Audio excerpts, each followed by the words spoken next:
오늘 말씀의 제목은 그리스도의 죽으심의 무한한 가치와 복음 전파라는 제목으로 말씀 나누기를 원합니다.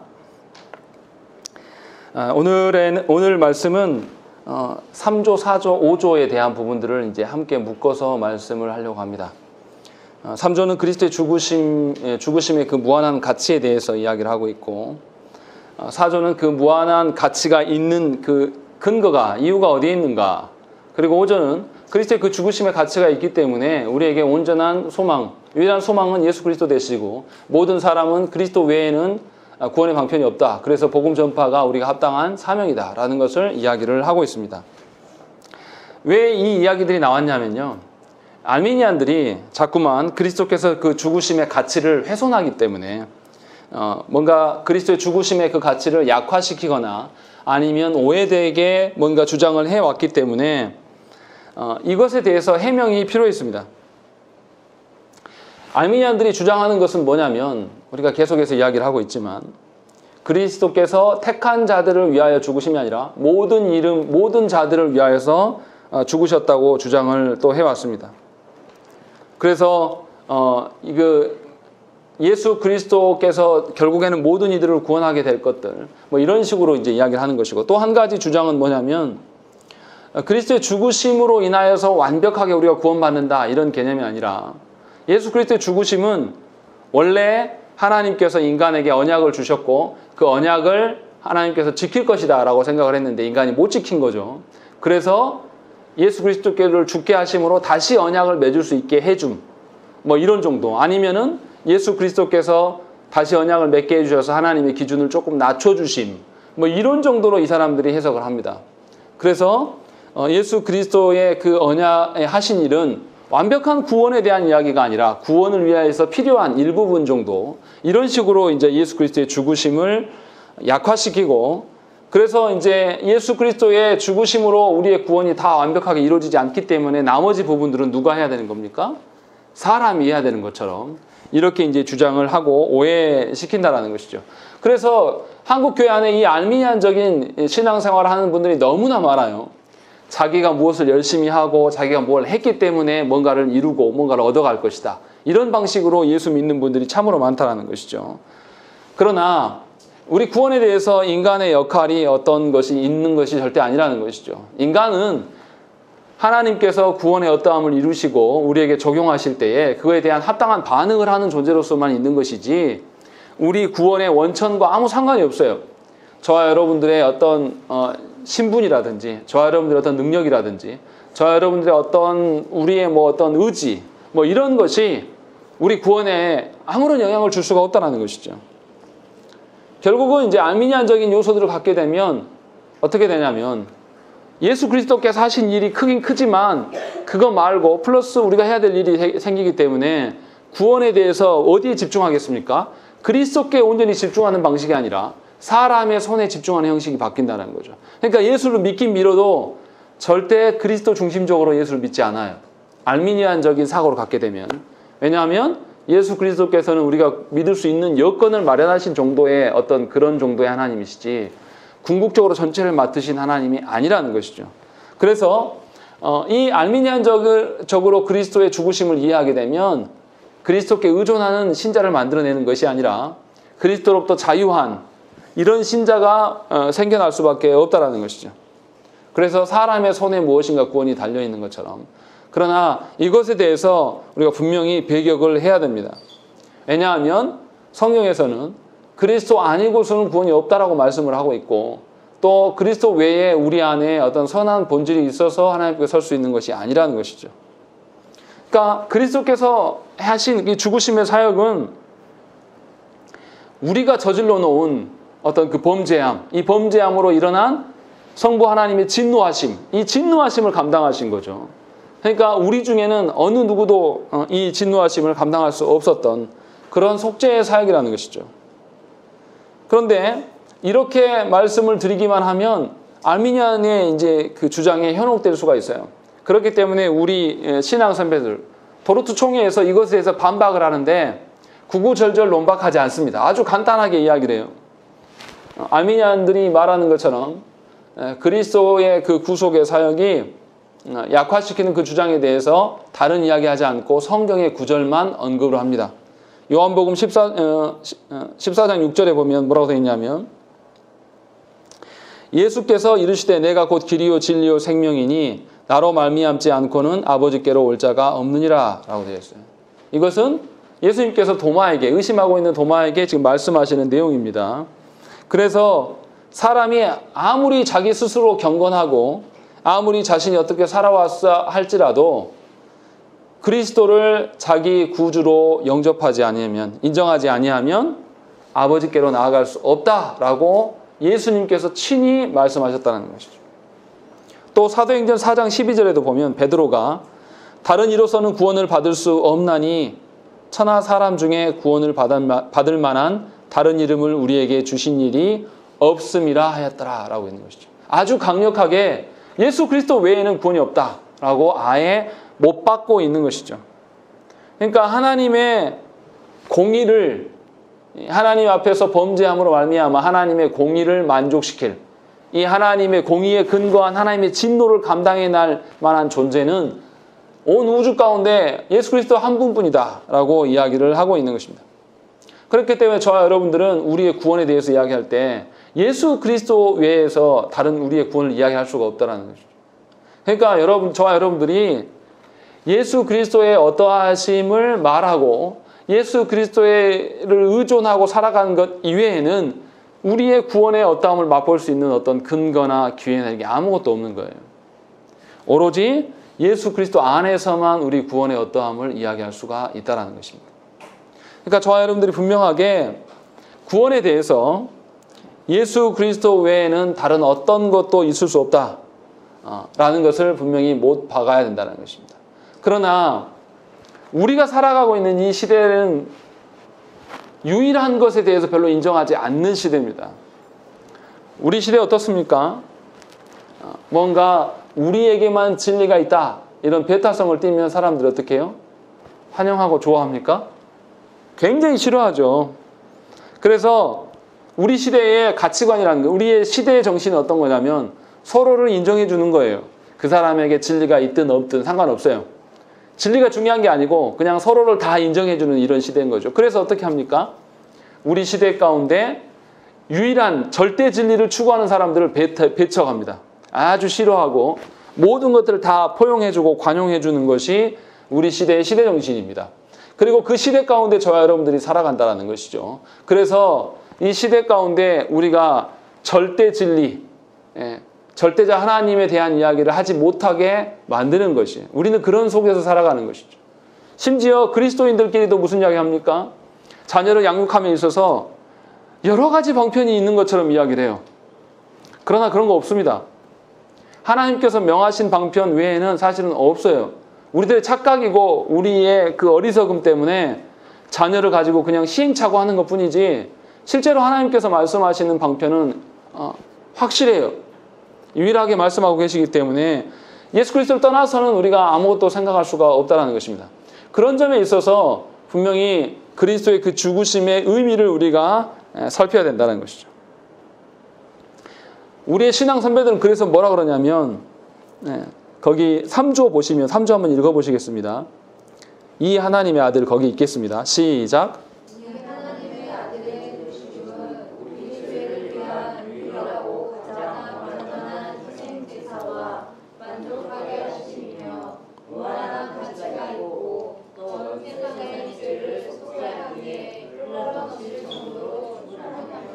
뭐라고 고백을 하고 있냐면 밀주골 부분에 유일하고 가장 완전한 희생제사다라고 이야기를 하는 것이죠.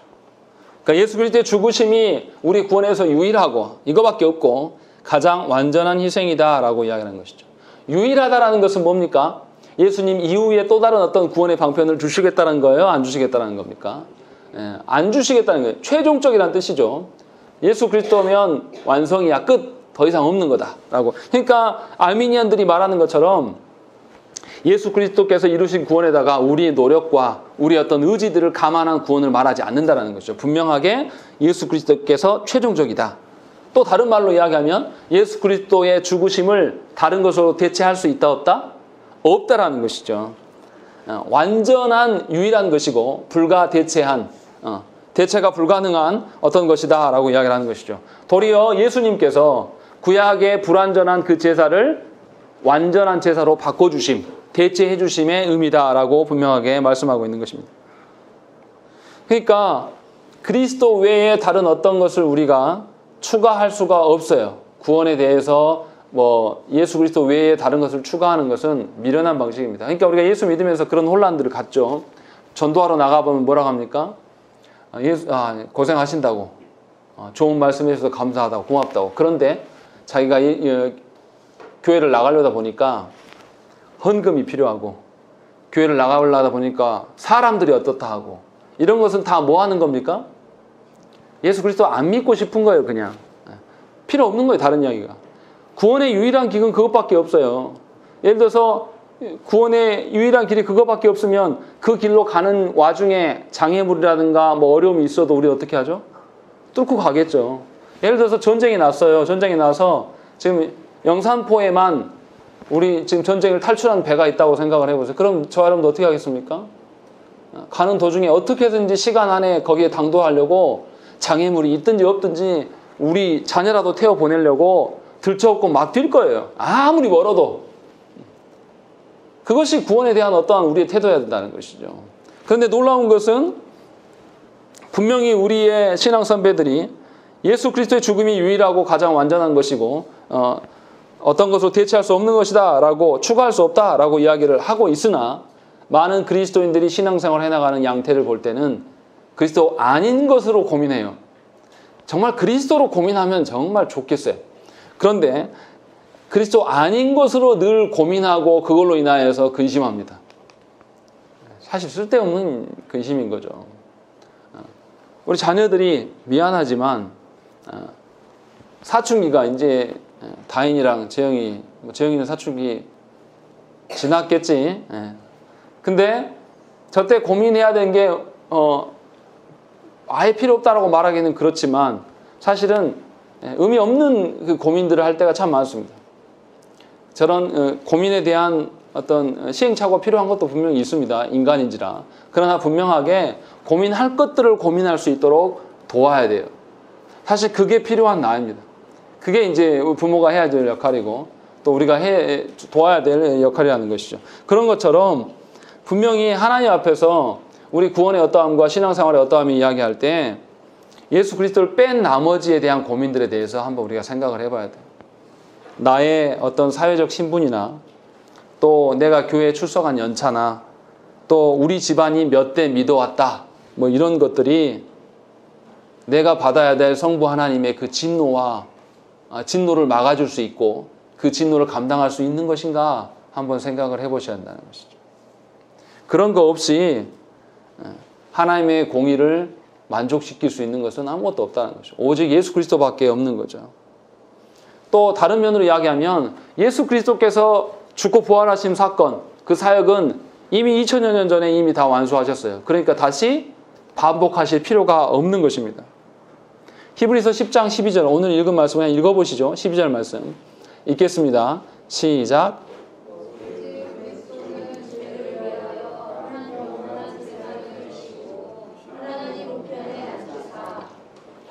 분명히 12절에 뭐라고 그러냐면 오직 그리스도는 죄를 위하여 한 영원한 제사를 드리셨고 하나님 우편에 앉으셨다라고 이야기를 하고 있는 것입니다. 다시금 그리스도의 죽으심이 반복될 필요가 없는 것이고 과거에 이루신 그 사역으로 인하여서 우리 안에 구원의 어떠함을 책임져 주시고 이루어 가신다라는 것을 이야기하고 있기 때문에 저와 여러분들은 너무나 확실한 것입니다. 구약 백성들은 그리스도의 죽으심과 부활하심에 대해서 알 길이 없었어요. 물론 하나님께서 선지자를 통해서 메시아에 대한 소망을 주셨으나 우리처럼 아주 선명하게 우리처럼 너무나 확실하게 또 구약 백성들에게 성령님의 내주하심이 없었으나 우리는 모든 신자에게 성령께서 내주하셔서 그리스도의 그 죽고 부활하심의 확실성을 우리에게 늘 증거하신단 말이죠. 그렇기 때문에 저와 여러분들이 예수 그리스도를 무한한 가치라고 고백할 수가 있는 것입니다.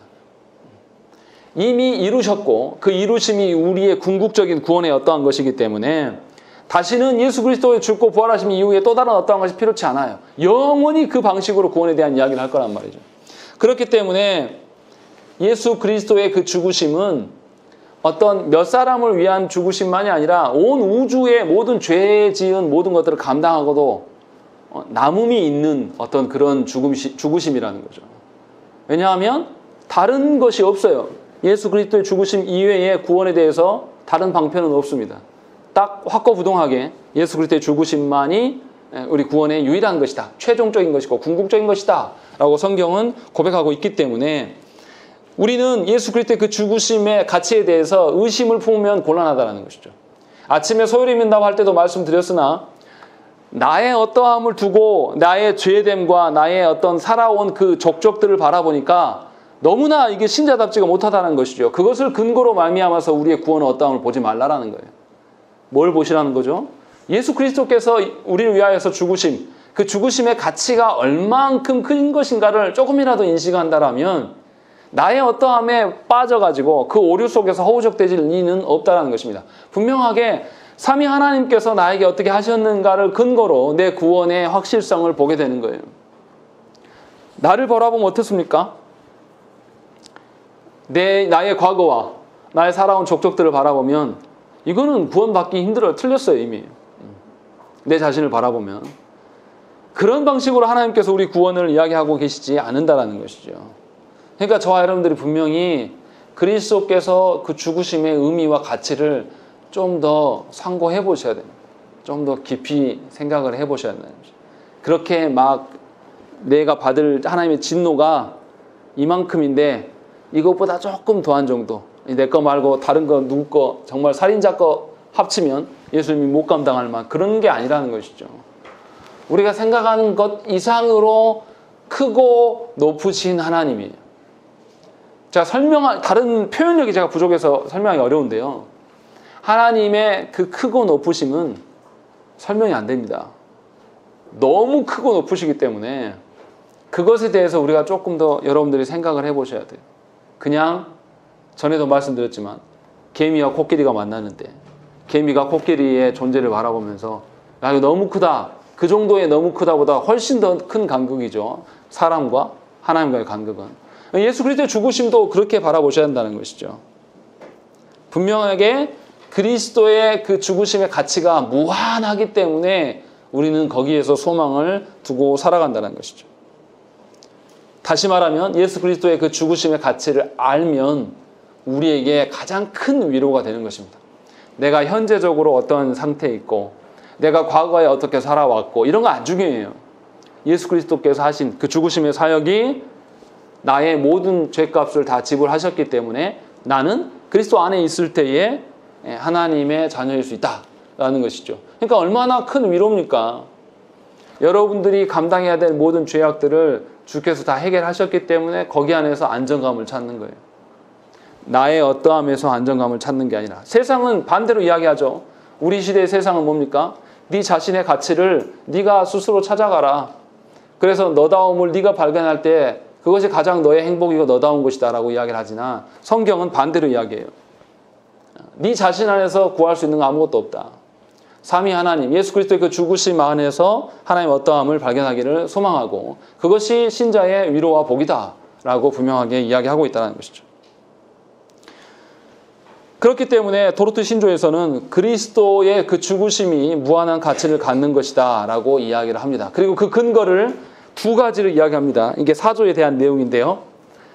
사조에 보시면 두 가지를 이야기합니다. 오늘 한번 읽어보시죠. 좀 길긴 하지만 사조 이 죽으심이 있겠습니다. 시작. 이 죽으심이 그런 무한한 가치가 있는 이유는 복종하신 그분이 참되고 완전하신 거룩한 사람일 뿐만 아니라 독생하신 하나님의 아들이시고 아버지와 성령과 동일한 영원하시고 무한하신 본질을 가지신 분이시기 때문입니다. 왜냐하면 이런 조건들은 우리 구주가 되시기 위해서 필요한 것이기 때문입니다. 이 죽으심이 그렇게 위대하고 가치 있는 이유는 우리 죄로 인해 우리가 마땅히 받아야 할 하나님의 진노와 저주의 의미를 가지고 있기 때문입니다. 라는 것이죠. 무슨 말이냐면 이 그리스도의 죽으심에 무한한 가치를 갖는 그 근거로 두 가지를 언급을 합니다. 한 가지는 그리스도의 위격에 대한 이야기를 합니다. 또 하나는 그리스도께서 그 하나님 사람이 감당해야 될 그 진노에 대해서 어떻게 하셨는가, 이것을 이야기를 하고 있죠. 그래서 하이델베르그 요리문답에 보면 6주일 16문에 보면 뭐라고 기록하고 있냐면, 중보자는 참 사람이어야 합니다. 왜냐하면 하나님의 공의는 죄를 지은 동일한 인간의 본성이 죄의 값을 치르기를 요구하기 때문입니다. 중보자는 의로운 사람이어야 합니다. 왜냐하면 스스로 죄인 된 사람은 누구나 다른 사람을 대신하여 값을 지불할 수 없기 때문입니다. 라고 이야기하면서 예수님께서 참 사람이어야 될 이유를 두 가지로 이야기하는 것이죠. 사람의 죄를 감당해야 됐기 때문에 사람일 수밖에 없으심. 그리고 죄 없는 사람이셔야 됨을 이야기를 하고 있는 것이죠. 그리고 17문에서는 다른 편으로 이야기를 하는 거죠. 왜 하나님이 심할 수밖에 없는가? 중보자는 그의 신적 능력으로 하나님의 진노의 짐을 그의 인성에 짊어지시며 우리를 위하여 의와 생명을 얻어서 우리에게 되돌려 주시기 위해서 참 하나님이어야 합니다. 라는 것이죠. 여기서도 예수 그리스도께서 하나님 되심으로 말미암아서 성부의 진노를 감당하실 수 있는 측면 하나와, 또 성부 앞에서 그 순종하심으로 이룬 의로를 우리에게 전가시켜 주시는 이 두 가지의 것들을 이야기하면서 하나님이 실 수밖에 없다라는 이야기를 하고 계신다는 것이죠. 그러니까 정리하면 예수 그리스도는 우리의 그 죄의 값을 담당하기 위해서 참 사람이시면서 참 하나님이셨다는 것이죠. 그래서 하나님의 진노를 모두 다 감당해 주심으로 말미암아서 우리의 어떠한 것들을, 우리의 구원의 어떠함을 이루셨다. 그렇기 때문에 예수 그리스도의 그 죽으심의 가치는 무한한 것이고 우리 사람으로서는 도저히 흉내낼 수도 다른 것으로 대체할 수도 없는 것이다 라는 것을 근거로 이야기를 하고 있는 것이고, 또 한 가지 측면, 죄에 대한 그 하나님의 진노를 예수께서 어떻게 감당하셨는가 라는 것의 측면으로 또 이야기를 하고 있습니다. 먼저 우리가 기억하셔야 될 게 하나님의 진노에 대한 부분이에요. 하나님의 진노에 대해서 우리가 받아본 적이 없습니다. 저 여러분들 중에 하나님의 진노를 받았다라면 존재할 수 있는 사람이 아무도 없습니다. 그러나 하나님께서 하나님의 진노에 대한 것들을 어떻게 남겨놓은 형태가 있어요. 그게 뭐냐면 죽음입니다. 사람이 누구나 다 죽습니다. 죽는 것을 볼 때에 이것이 사람의 죄로 말미암아 온 것이다, 하나님의 진노의 한 방편이다라고 인정하면서 죽음을 바라보는 사람이 사실 많지 않다라는 것입니다. 그러나 분명히 죽음은 뭐라고 그랬죠? 뭐의 삭시라고 그랬죠? 죄의 삭시다라고 성경에서 말하고 있고, 죄에 대한 하나님의 진노의 결과이다라고 분명히 밝히고 있다는 것이죠. 그렇기 때문에 저와 여러분들이 이 죽음을 바라보면서 하나님의 진노가 우리 가운데 임했다라는 것을 발견하셔야 된다는 것이죠. 그런데 그러함에도 불구하고 우리가 두려워하는 그 죽음이 하나님의 진노에 온전한 것이냐? 그렇지 않은 것이죠. 왜냐하면 우리 중에 하나님의 진노를 당하고 견딜 수 있는 사람 아무도 없어요. 죽음을 경험한 사람도 어떻습니까? 죽은 사람도 그의 육신은 썩어져 없어져도 영혼은 있습니까? 없습니까? 존재하거든요. 그런데 하나님의 진노를 받은 사람은 영혼도 존재할 수가 없어요. 그 점을 저와 여러분들 분명히 아셔야 한다는 것이죠. 그러니까 하나님의 진노의 크기가, 제가 드리고 싶은 이야기가 그리스도께서 하나님의 진노를 감당하셨다라는 것은 우리 중에 경험한 바가 없어요. 알 수가 없다는 거죠. 죽음을 통해서 하나님의 진노의 어떠한 것을 살짝 맛배기로 보여주셨으나 그 정도로 하나님의 진노라고 말하기는 곤란하다는 거죠. 그러니까 예수 그리스도께서 감당하신 그 진노가 얼마나 큰 것인가 한번 생각을 해봐야 돼요. 그래서 예수님께서도 어떻게 하셨습니까? 십자가 사건을 앞두고 뭐 하셨죠? 누가복음 22장 42절부터 44절에 보시면 뭐라고 되어 있냐면, 이르시되 아버지여, 만일 아버지의 뜻이거든 이 잔을 내게서 옮기시옵소서. 그러나 내 원대로 마시옵고 아버지의 원대로 되기를 원하나이다 하시니, 천사가 하늘로부터 예수께 나타나 힘을 더하더라. 예수께서 힘쓰고 애써 더욱 간절히 기도하시니 땀이 땅에 떨어지는 핏방울같이 되더라. 이렇게 성경은 기록하고 있습니다. 그러니까 예수께서도 하나님의 진노 그 받으심에 대해서 굉장히 힘겨워하셨고, 이 예수 그리스도께서 당하신 진노의 어떠함을 이제 성경의 저자들이 어떻게 표현하냐면, 예수님께서 십자가에 달려서 하나님의 진노를 받으실 때 땅에 어둠이 덮였다라고 이렇게 기록하는 것이죠. 태양이 빛을 잃고, 이것은 뭘 상징하는 거냐면 하나님의 진노로 가득한 지옥의 어떠함을 상징적으로 보여주는 것이죠. 그래서 하나님께서 예수님으로부터 완전히 떠나가심, 이것을 보여주고 있는 것입니다. 다른 표현으로 하나님께서 예수 그리스도를 완전히 버리셨음, 이것이 이제 하나님의 진노라는 것이죠. 우리는 그것을 경험한 적이 없기 때문에, 또 경험할 수도 없기 때문에 상상하기 사실 어렵습니다. 그러나 중요한 것은 뭐냐면 예수님이 그 일을 당하셨다는 거예요. 근데 당하셨다는 표현은 좀 이상해요. 예수님이 하나님과 동등하신 하나님이에요. 본질적으로도 동일하시라는 거죠. 그런 예수님께서 하나님의 진노를 피할 수 있었을까요? 없었을까요? 있었을 겁니다. 하나님이시기 때문에. 그런데도 예수님께서 어떻게 하십니까? 주권적으로 당신의 그 하나님의 진노 받으심을 주권적으로 순종해 보이셔요. 억지로 당하심, 끌려가는 그런 형태가 아니라 죽음 가운데 자신을 내어주시고 당신을 죽음에게 내어주셔서 우리를 위한 그 죄의 값을 감당하신다는 거죠. 그러니까 하나님이신 그분이 그럴 필요가 없는데 그렇게 하셔서 하나님의 진노를 감당하심으로 말미암아 죽으셨어요. 그러니까 하나님의 그 죽으심이라는 것이 얼마나 크겠냔 말이죠. 우리가 상상할 수 없는 어떤 것이라는 거예요. 하나님의 진노도 상상할 수 없지만 하나님의 진노 앞에 자신을 온전히 순종하여서 자신을 하나님의 진노 가운데 내어주심, 이 순종이야말로 설명하기 어려운 순종인 것이죠. 그것으로 인하여서 우리에게 부여된 구원이란 말이에요. 이 세상 어떤 것도 하나님의 진노를 감당할 수 없는데 하나님이신 그분이 친히 자기의 주권을 포기하신 채로 그 진노를 감당하셨어요. 그래서 죽음에 들어가셨단 말이죠. 그렇게 해서 얻어진 우리의 구원이란 말이에요. 그렇기 때문에 우리가 누리는 이 구원에 예수 그리스도의 죽으심의 가치는 무한하다라고 우리 신앙 선배들은 설명을 합니다. 우리가 경험한 바가 없기 때문에 이게 말로 해서 와 닿을지 안 닿을지 잘 모르겠어요. 그러나 잘 생각을 해보셔야 돼요. 하나님이신 그가 우리를 위하여서 순종의 모습으로 드러낸 어떤 구원의 길, 이것에 대해서 우리가 한번 깊이 생각을 해보셔야 한다는 거죠. 사람을 한번 생각을 해보십시오. 사람이 어땠습니까? 첫 창조 때 사람이 어떻게 했어요? 하나님 처음 창조해 놓으셨고 사람에게 뭘 했습니까? 이 피조세계 가운데 하나님의 생명력이 충만하도록 명령하셨어요. 그래서 정복하고 다스리라라고 이야기했어요. 근데 사람이 뭐 합니까? 창조된 지 얼마 안 있어서 어떻게 해요? 자신이 하나님의 자리에 오르고 싶어진 거죠. 그래서 하나님께서 다 먹어도 좋지만 딱 하나만 먹지 말라고 그랬죠. 그런데 딱 어떻게 해요? 딱 그것을 먹습니다. 이것은 하나님에 대한 정면 도전이에요. 그렇게 해서 하나님의 자리를 약탈하려고 합니다. 그러나 그리스도께서는 어떻게 하십니까? 하나님이심에도 불구하고 자신을 낮추고 비워서 하나님의 형상대로가 아니라 종의 형체로 인간이 되셨어요. 인간 중에서 높은 지위가 아니라 아주 낮고 천한 지위에 임하심으로 이 땅 가운데 오셨어요.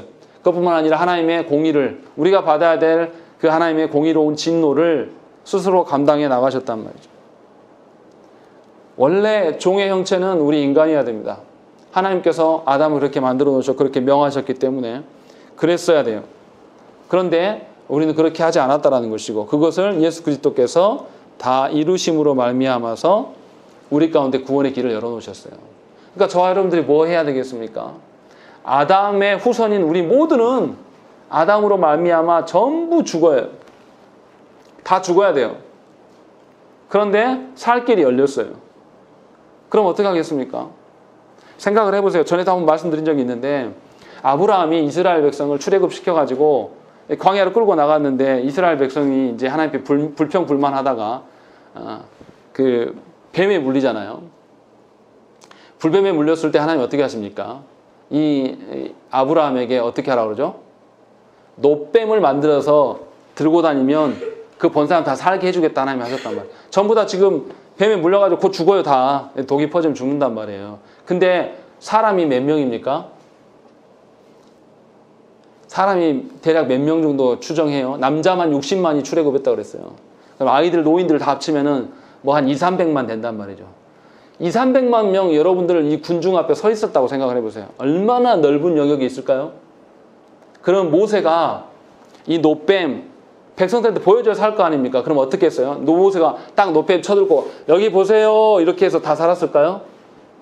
모세가 어떻게 했겠습니까? 200~300만 명 보는 사람들을 보여줘야 돼요. 이 노뱀을. 어떻게 했겠어요? 말 타고 죽으로 뛰어다녔을 거예요. 제가요 군대에 있을 때 연대 사열하면요, 연대 사열 해봤자 1000몇백 명밖에 안 돼요. 그래도 어마어마하게 큰 운동장이 씁니다. 그 1000몇 명 되는 사람. 근데 200~300만 명이에요. 그 많은 사람 앞에 생명이 되는 이 노뱀을 보여야 돼요. 그럼 모세가 어떻게 했겠습니까? 하루 종일 말 타고 다니면서 죽을 둥 살둥하면서 보라고 막 소리 꽥꽥 지르면서 다니고 했을 거예요. 이게 구원이란 말이에요. 예수 그리스도께서 이루신 그 구원의 가치 우리가 생각할 때 그냥 막 여러 가지 방편 중에 하나가 아니에요. 유일한 것이고 이것이 무한한 가치가 있기 때문에 구원받은 우리가 이후의 삶을 살아가면서도 우리가 죄 짓고 살아가면서도 그 큰 위로가 거기로부터 온단 말이죠. 지금 이 설명을 계속 이야기를 하고 있는 거예요. 그러니까 우리 안에 어떤 나의 본성이 어떠함, 내 성격의 어떠함, 내 뭐 형편의 어떠함 이런 거 다 필요 없다니까요. 이것을 근거로 자꾸 그리스도를 보지 말라란 말이에요. 여러분들의 가정의 형편이 지금 내가 보니까 예수 그리스도에 대한 어떤 의존함보다 아니 지금 목사님 알겠는데 내 지금 자녀가 아파요. 목사님 알겠는데 우리 집안에 돈이 없어요. 목사님 알겠는데 내 취업이 안 돼요. 목사님 이런 거 다 필요 없다는 거죠. 그 정도의 것들과 뭐 비교해서 막 그런 이야기가 아니란 말이에요. 그리스도의 죽으심에 대해서. 근데 놀라운 것은 뭐냐면 한국교회 성도들은 그리스도의 그 죽으심의 사건을 그 정도로 여겨요. 기가 막혀요. 그러니까 자녀들한테 그리스도의 죽으심의 가치를 가르치라. 이것이 부모의 사명이다. 라고 이야기를 해도 이거 안 가르쳐요. 뭐 가르칩니까? 아이들 학원 보내고 아이들 좋은 직장 얻게 하는 것이 부모의 사명인 죽을 둥 살 둥 이거는 아주 죽어라 하죠. 그것도 부족해서 어떻게 합니까? 자녀가 기도해야 될 것들 대신 다 해줘요. 그것이 부모 사랑이라고 이야기를 합니다. 미안하지만 여러분들은 그리스도의 그 죽으심의 가치를 부모인 여러분들이 스스로 감추었어요. 계속해서. 그러니까 예수 그리스도의 죽으심의 가치를 안다고 말하지 마세요. 우리는 모릅니다. 몰라도 너무 몰라요. 그래서 현실에서 조그만 뭔가 변동이 생기면 그리스도를 바라보지 않습니다. 결국 몰랐다는 소리예요. 그리스도의 죽으심의 가치에 대해서 전혀 인정하지 않는 거죠.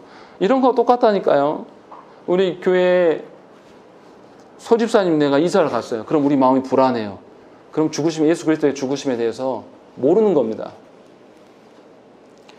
그리스도 안에서 지역만 다를 뿐이지 한 교회됨으로 되어 있어요. 한 몸이 이루고 있단 말이에요. 근데 뭐가 슬픕니까? 뭐 그 한 가정 간다고 해서 우리 교회가 뭐 어떻게 됩니까? 그렇지 않아요. 그리스도께서 세우신 교회란 말이에요.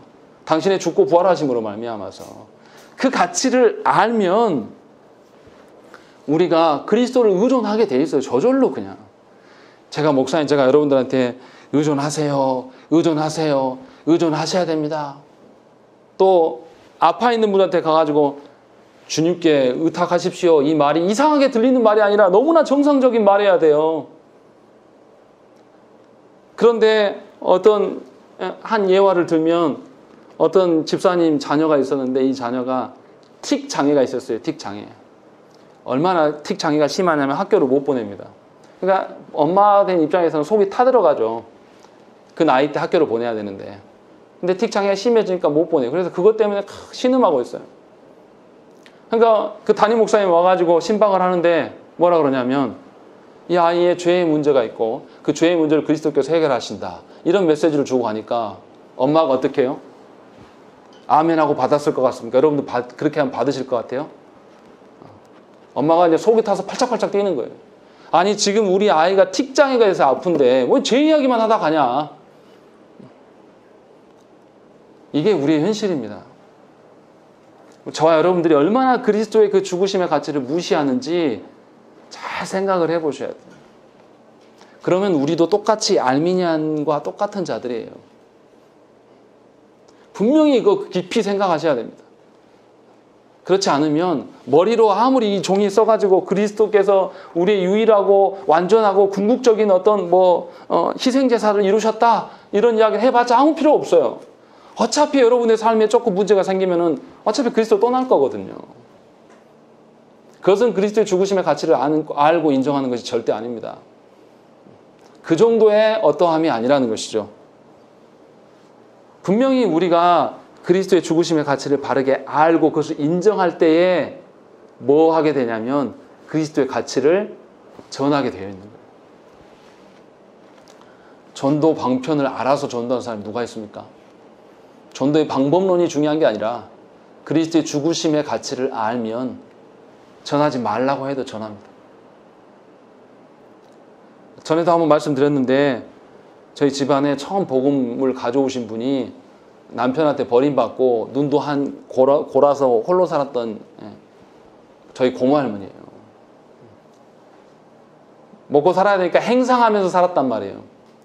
제가 봐도 어렸을 때 제가 본 기억으로도 별로 안 이뻐요. 행상하니까 얼마나 몸이 거칠겠어요.